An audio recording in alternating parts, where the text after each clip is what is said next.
Amoureux et passionnés du football, bonjour. Bienvenue dans cette nouvelle session de Talk Foot où nous ferons un retour sur les moments épiques de cette première étape de Coupe du Monde. Comme vous l'aurez constaté, cette Coupe du Monde est pleine de rebondissements et semble nous réserver davantage de surprises. À mes côtés, Loïc Presnel. Alors Loïc, comment vas-tu? Ça va très bien, très bien. Je suis très content de ce plateau aujourd'hui. D'accord, c'est un plaisir partagé. Alors, de quoi va-t-on parler lors de cette session? Vous le saurez juste après ceci.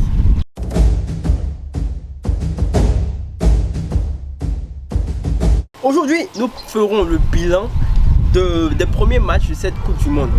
Alors, nous ne pouvons parler d'espoir sans parler de la victoire du Sénégal face à l'Équateur qui lui permettra de se qualifier après 20 ans. Alors, Loïc, qu'est-ce que tu penses de cette qualification?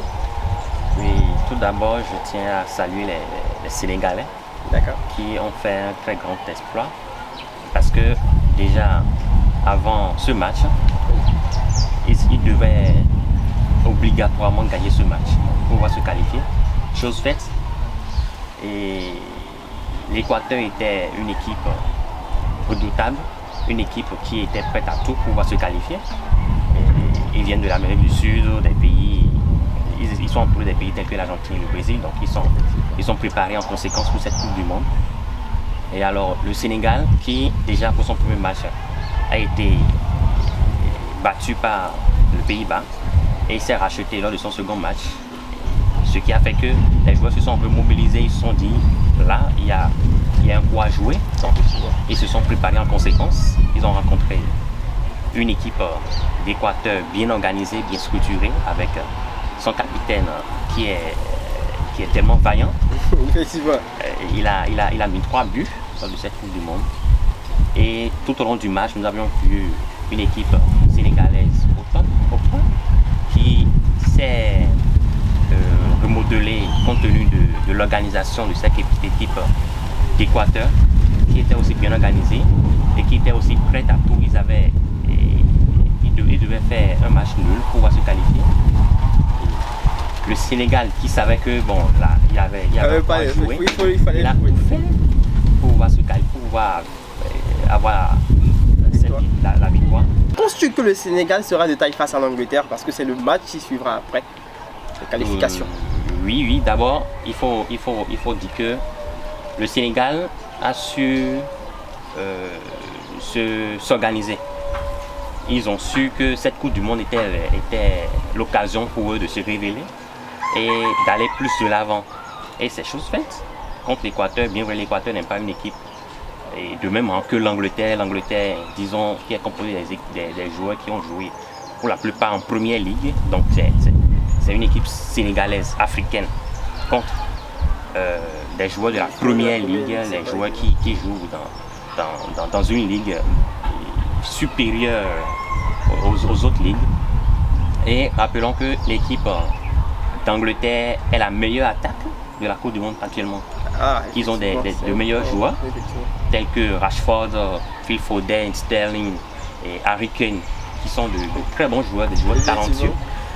Donc il va falloir que cette équipe sénégalaise rêve encore plus, soit plus organisée et essaie plus d'utiliser les défauts de cette équipe anglaise pour pouvoir les battre. Il n'y a pas de magie, tout est possible et il faut juste se mettre au travail pour pouvoir réussir et faire encore beaucoup plus d'exploits. Effectivement. Alors nous souhaitons bonne chance aux Lions de la Teranga pour le prochain match face à l'Angleterre. Nous ne pouvons parler de déception sans parler de l'élimination de la Belgique ainsi que celle de l'Allemagne. Alors, deux grandes puissances du football qui se font éliminer de manière lamentable. Qu'est-ce que tu en penses, Loïc? En fait, commençons par celle de la Belgique. Alors, qu'est-ce que tu penses? Cette Coupe nous a réservé beaucoup de surprises. Effectivement. Et cette surprise a fait que beaucoup de nations qu'on attendait les plus se sont fait éliminer rapidement par les équipes qu'on n'attendait pas tant. Et rappelons aussi que cette Coupe du Monde vient à une période de l'année où les joueurs ne se sont pas encore n'ont pas encore traversé leur saison en club. C'était juste au début de la saison en club. Donc ils étaient tous en forme de la petite équipe de la Coupe du Monde à la plus grande équipe, les joueurs étaient en forme. Donc, les équipes qu'on n'attendait pas en Coupe, les équipes qui ne devaient pas briller, effectivement, avaient des joueurs qui étaient en forme dans les clubs et qui se voyaient, bon, il y avait un coup à faire, on peut les gêner. Effectivement. Et ils ont su le faire. Cette Belgique qui a eu une défaite contre les Marocains qu'on n'attendait pas. Mais déjà, il faut noter aussi le fait que la Belgique avait des problèmes en son sein, parce qu'il y a eu beaucoup de disputes après. Oui, exactement. Cette Belgique alors, il y a eu des rumeurs qui ont circulé, et faisant état de ce que les joueurs belges se sont bagarrés dans les vestiaires. Leur défaite, alors juste après le match, le sélectionneur a démissionné de ses fonctions. Dommage. Il a démissionné. Et lui qui était là depuis 2016, alors cette génération belge n'a rien gagné tout au long de son parcours. Ils ont été plusieurs fois premiers. Favoris, on dira. Favoris pour les trophées, les coupes. Et numéro 1 en classement FIFA. Durant toute cette période, ils n'ont rien gagné. Et ils ont de bons joueurs. Eden Hazard, Vertonghen, Kevin De Bruyne. Tous ces joueurs passeront sans avoir rien gagné. Mais bon, effectivement, c'est dommage pour la Belgique. Mais rappelons que l'Allemagne aussi a été éliminée, mais apparemment en Allemagne, c'était pas le même problème. Parce qu'il y avait une certaine harmonie, je suppose. Oui. Mais quel a été, selon toi, le problème pour l'équipe allemande de se qualifier, pour qu'il ne se qualifie pas pour cette Coupe du Monde? En fait, le problème de l'Allemagne, c'est pas un problème aussi. L'Allemagne, rappelons qu'en 2014, était l'équipe championne du monde. Du monde, effectivement. Et l'équipe championne du monde, qui était l'Allemagne de 2014, n'est plus l'Allemagne de 2022. Alors, selon toi, qu'est-ce qui a pu changer? Qu'est-ce qui a pu apporter ce changement à l'équipe? Alors, l'Allemagne de 2014 était regroupée des joueurs très talentueux. D'accord. Ils avaient une défense très solide, ce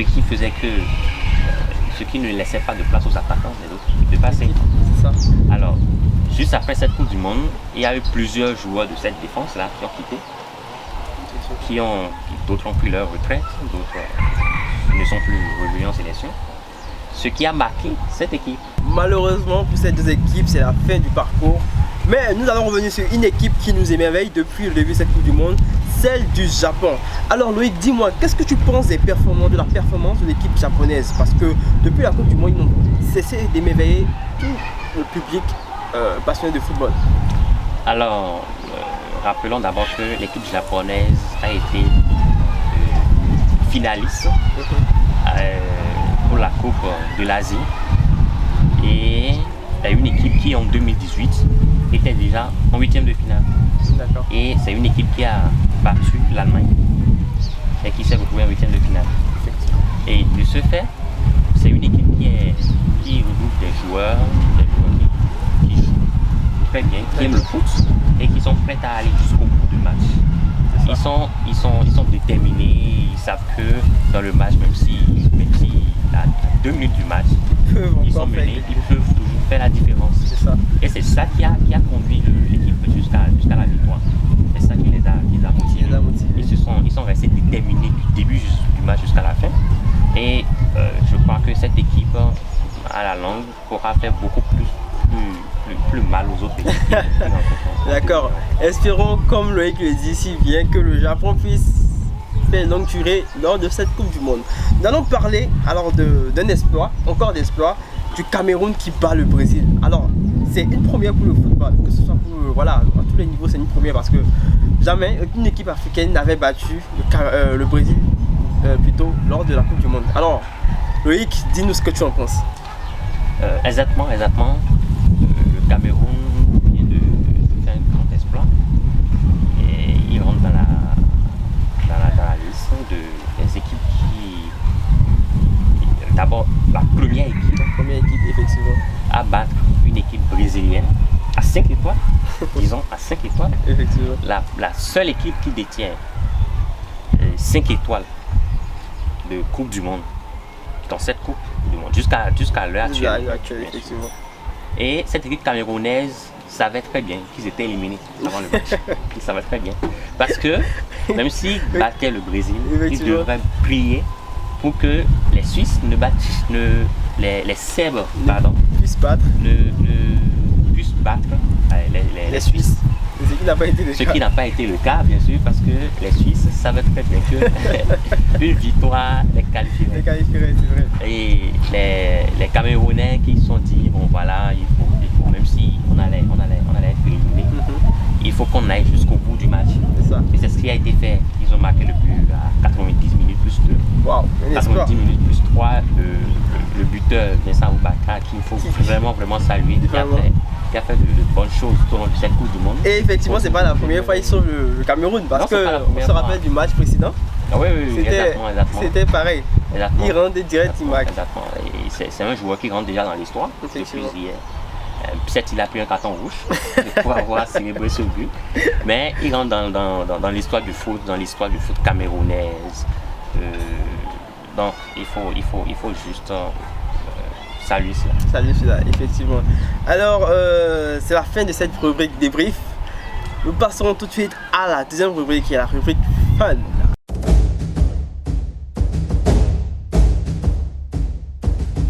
Alors, chers téléspectateurs, nous sommes là pour la deuxième rubrique, notre rubrique fun, où nous allons commencer par une image qui nous fascine. Lionel Messi était acculé par Lewandowski et qui, pendant le match, le salue et tout. Comment tu trouves cette vidéo qui circule sur le net actuellement? Oui, alors, c'est le jeu. Lewandowski essaie de marquer Messi. Il essaie de le marquer pour qu'il ne crée pas de danger. Et ça, c'est normal. C'est le jeu. Effectivement. Ensuite, on voit Messi qui refuse de le saluer. Refuse de le saluer. Voilà. Et juste après le match, les deux se sont encore levés. Oui, c'est ça, le fair play. C'est le fair play. C'est ça. Après le jeu, on va encore se Toujours. Et c'est ça la magie du football, parce que on peut avoir des différends, mais après on se réunit toujours.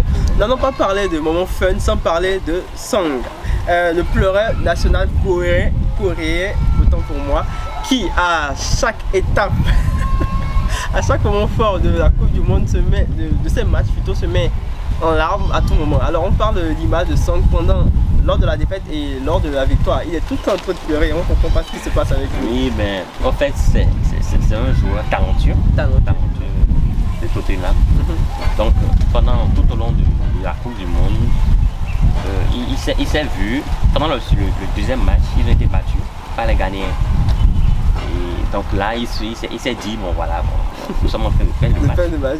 Et sûrement, on s'entend vers l'élimination. Mais pendant le troisième match, ils ont su jouer le jeu et ils se sont qualifiés finalement. Et c'est là, il a encore pleuré parce que il ne s'attendait pas. À cette victoire, effectivement. C'est l'émotion qu'il a habité. Et il a pleuré à chaudes larmes parce qu'il s'en revenait pas. En fait. Effectivement.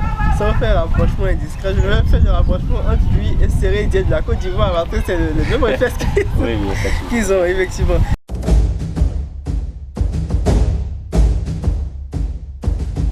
Alors, chers téléspectateurs, nous sommes de retour sur ce plateau pour la troisième rubrique, la rubrique pronostic. France-Pologne.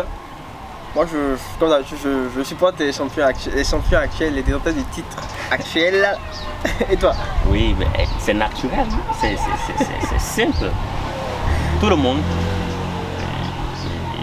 supportera la France parce que les Polonais, sans trop critiquer, n'ont pas leur place à ce niveau. N'ont pas leur place en huitième de finale. Sincèrement pas. Parce que les Polonais ont su jouer, ont su profiter des failles des autres équipes pour pouvoir se glisser dans le lot rapidement et sortir. Donc pour toi, la Pologne n'a pas... Face à une équipe serrée, à une équipe déterminée de l'Argentine, on a vu ce qu'ils ont joué. Ils n'ont pas su attaquer pendant au moins 10 minutes dans le match. Pendant 5 minutes, disons dans le match, ils ont été mis en danger. Quand ils prenaient la balle, 6 minutes après, la balle leur sont retirées. Et il a même le journaliste, comment on appelle, Rémi Ngono, qui a dit que et voilà, cette équipe polonaise ne fait même pas devant la France. La France, quand nous voyons l'attaque de la France actuellement. C'est une attaque, disons, derrière l'Angleterre. L'Angleterre. Mbappé, Coman, Dembélé, Olivier Giroud, ils sont très au point. Et ils vont faire très mal à cette équipe polonaise qui, dès qu'ils vont se replier dans leur camp, auront du mal à sortir. Et là, ils vont prendre sérieusement de but. Espérons que ce que tu dis se passe, parce qu'on ne sait jamais, la Pologne peut nous surprendre. Ah oui, ça. Nous allons parler à présent du match Croatie contre le Japon. Alors pour moi, le favori de ce match, c'est bon, l'équipe qui peut gagner, c'est le Japon, parce que je vois de l'espoir. Quand je vois l'équipe japonaise, je vois de l'espoir. Je sens une certaine motivation, une détermination. Ils vont vraiment surprendre dans cette Coupe du Monde. Je suis sûr que c'est eux qui gagneront ce match. Et toi? Il n'y a pas de doute à cela. Les Japonais, dans ce match, sont bien placés pour gagner ce match. Effectivement. Mais si nous voyons un peu les performances des Croates, c'est des joueurs qui, dans les matchs à élimination directe de la Coupe du Monde qu'on a vu en 2018, ils ont su faire le jeu. C'est pas faux. C'est des joueurs qui sont allés, qui ont fait les quarts, les demi, bon, disons déjà depuis les huitièmes, ils ont fait que des prolongations. Prolongation, tir au but, prolongation, tir au but, et ont su battre les équipes qu'ils ont rencontrées. C'est pas faux. Donc cette équipe japonaise, bon, on dira que c'est une équipe qui peut battre les points. Mais il y a aussi Modric, qui est un vieux, qui a, si j'ai bonne mémoire, 37 ans, Wow. mais qui est toujours en forme. Et qui court très bien, comme un joueur très jeune, et qui peut faire la différence à tout moment par ses enroulés, ses extérieurs. Donc, disons que le Japon peut gagner, mais les Croates qui sont deuxièmes, qui ont été deuxièmes lors de la Coupe du Monde passée, peuvent toujours faire la différence et montrer qu'ils sont en plus. D'accord. Alors nous ne pouvons pas parler de match suivant sans parler de notre match favori, parce que, rappelons, le Sénégal est un des favoris de l'Afrique, je dirais, tout entière. Donc parlons de Sénégal-Angleterre. Selon toi, quelle équipe pourra faire, quelle équipe selon toi pourra sortir championne de ce match?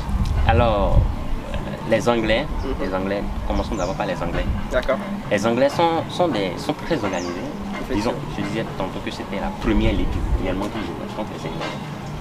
Et certains joueurs sénégalais ont joué déjà en première ligue.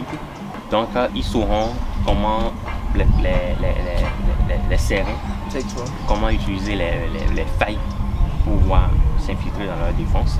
On a vu dans les 3 derniers matchs du Sénégal, un joueur, Ismaïla Assar, un joueur très talentueux, je crois qu'il est à West Ham, un joueur très rapide, qui joue très bien, qui a la physionomie d'un joueur de la première ligue, donc qui peut faire aussi la différence. Il y a Mendy qui est en première ligue aussi, il y a Gana Gueye qui est en première ligue à Everton, donc je crois qu'ils se connaissent tous. Et le Sénégal, s'il veut réellement faire encore d'autres exploits, il va falloir se montrer encore plus dangereux face aux Anglais. Parce que les Anglais, c'est des joueurs, ils vont créer sérieusement d'occasions. Ils vont se créer beaucoup d'occasions. Donc, il va falloir que les Sénégalais se montrent encore plus dangereux et concrétisent des actions qu'ils auront. Parce que les Africains, on sait très bien que devant les matchs comme ça, ont des occasions, mais les ratent. Sérieusement. C'est dû à quoi? Le fait qu'ils ratent leurs occasions phares là? Oui, bon, c'est dû à l'efficacité des joueurs à l'instant. D'accord, du coup, sur le coup, ils ne se sentent pas capables de pouvoir assumer ce rôle, c'est ça? Exactement, parce qu'il y a la pression d'abord. Effectivement. Ils se sentent pressés par le jeu. Ils se disent, bon, on doit gagner pour pouvoir aller plus loin. Effectivement. Ils se soucient plus du jeu. Ils se disent, bon, il faut qu'on gagne, devant les buts, ils ratent les buts. Ils ratent. Et il y a aussi le fait qu'ils se disent que, bon, essayons de battre les gêner. Ils ont peur de l'adversaire. Ils ont peur de l'adversaire. Et devant les buts, ils se sentent incapables de marquer. Du coup, ils se plient vite. Voilà, ils se plient vite. D'accord. Et ils vont devoir donner encore plus que ce qu'ils ont fait contre l'Équateur pour pouvoir battre les Anglais. Alors, chers téléspectateurs, espérons que le Sénégal soit à la hauteur de ce match et puisse nous émerveiller.